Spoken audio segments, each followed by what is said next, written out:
Our parents send us to school and we spend 9 to 12 hours every day there in order to be prepared for the world. We learn basic life skills, gain expertise, and develop our personalities.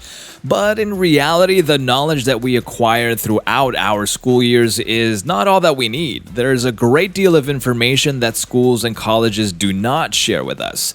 These are things that have a significant bearing on the decisions we make in life. Hello and welcome back to the Finance Guardian channel. Did you learn about personal finance while in college? What about credit, investments, financial planning? Or did you only take the courses that were required for your degree? In most cases, these classes were more or less useless, just like calculus, astronomy, and anthropology. We are told by the world to go get an education, find a job, and everything will be fine. Unfortunately, that isn't the case. If you want to succeed in the world, you have to know much more about money than what school will ever teach you. Financial education is one of the most important things that schools do not teach. Managing your money is another important part of building wealth.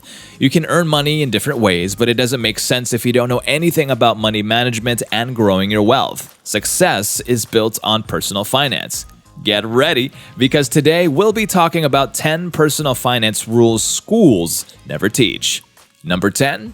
Debt. Let's first talk about the difference between good debt and bad debt. Here we're referring to a debt taken out for an asset whose value will increase over time. The most frequent example is purchasing a home. There is now the possibility of going bankrupt on quote-unquote good debt if it is not managed correctly.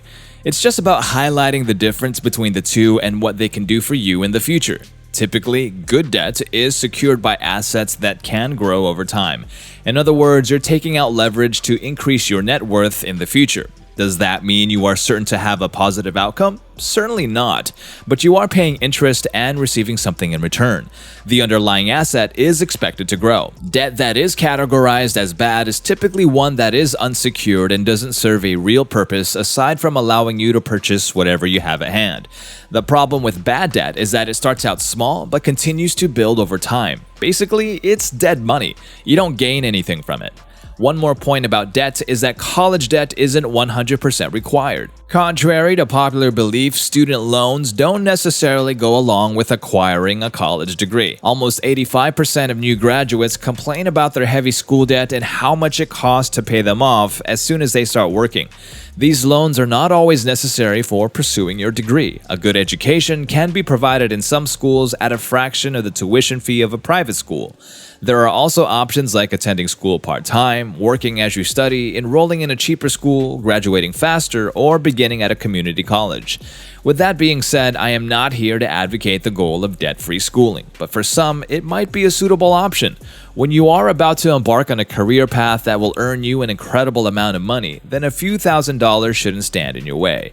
If you are a college student, don't let the debt determine your existence. It is possible to achieve career goals in many other ways. Number 9. Purchasing your first house. Most people may be familiar with the saying, if you want to buy a house, you should save 20% of the purchase price for a down payment. Otherwise, you'll be forced to pay private mortgage insurance, which can really hurt your savings. What isn't taught in school is that higher mortgage payments may be painful. However, the financial benefits of paying more now instead of saving up the 20% deposit might be worth it. Macroeconomic factors over the past decade have shown that real estate prices have steadily increased while wages have remained stagnant. As a result, it is unrealistic to start saving up 20% of the home's value because it will only increase dramatically over time. Generally speaking, it is recommended that you save your money within 5 years if you can. However, if it will take longer, you might find yourself chasing an elusive goal as prices rise. Number 8. Taxes. In classes, taxes are rarely discussed because they cover such a broad subject. Knowing how they work is crucial if you want to stay on the right side of the law. Get a grasp on how to calculate the rate so you can determine how much money you'll keep after your first paycheck or sale. By doing this, you may be able to figure out whether an employment offer will fulfill your financial needs. You can also figure out what the reasonable pricing strategy for your products or services will be. Thanks to many online calculators, you don't have to do the dirty work yourself. They will tell you the gross salary, the taxable amount, and the wages left in your account. Also, take into account the marginal rate that impacts your raise as well. Become accustomed to preparing your own tax returns. There is a lot of misinformation out there, so be careful. Number 7. Emergency fund. School may not have mentioned an emergency fund to you. Recent statistics show that approximately 40% of US citizens are unable to save an emergency fund of $400. The fact that people can often disregard the need for an emergency fund is alarming. If you lose your job today, how would you cope? Do you have the money to cover your expenses? Ideally, you should have 6 months of expenses stored up, but if you have more, the better. Number 6. Compound interest. Are you familiar with the term compound interest? With this method, your savings will earn even more interest. Everyone in their youth has the advantage of time over everyone else. While they may not achieve their financial goals instantly, they are in a better position when it comes to investing. All they have to do is take advantage of compound interest. By saving earlier for retirement, you have more time for your money to grow and benefit from compound interest. The passage of time has a direct effect on your savings. This is why waiting a few years to begin saving can have a detrimental effect on your retirement nest egg. In addition to your retirement savings, compound interest can also be used for other purposes. An example would be saving for a down payment on a house with a high-yield savings account. The longer and higher the interest rate you invest, the more likely your money is to grow. Number 5. Insurance. It is imperative to have life insurance if anyone is financially dependent on you. That person might be your child, spouse, or parents. Term life insurance is better than whole life insurance because you get coverage whenever you need it. In the event that no one is financially dependent on you, the policy can be canceled to save money. Besides life insurance, make sure that you have insurance for other aspects and assets that you own. These may include your car, your home, expensive assets, and health insurance. It's also possible to obtain umbrella insurance, which covers several policies and offers a discount if obtained from the same insurer. Make sure you compare insurance rates and the features of different companies before choosing one. Number 4. Perks of credit. The majority of young people who obtain their first credit cards max them out right away. Consequently, they find themselves burdened by debts where they are required to pay huge amounts of interest rates. In some cases, this results in late payments that can harm their credit rating. People don't realize how significant credit scores are and how to maintain a favorable credit history. It's likely that they would know about this if schools just paid more attention to teaching it to them.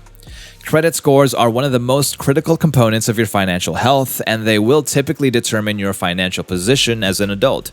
A good credit score makes it easier to buy a house, to get a car, to obtain a business loan, and to achieve other milestones in the future.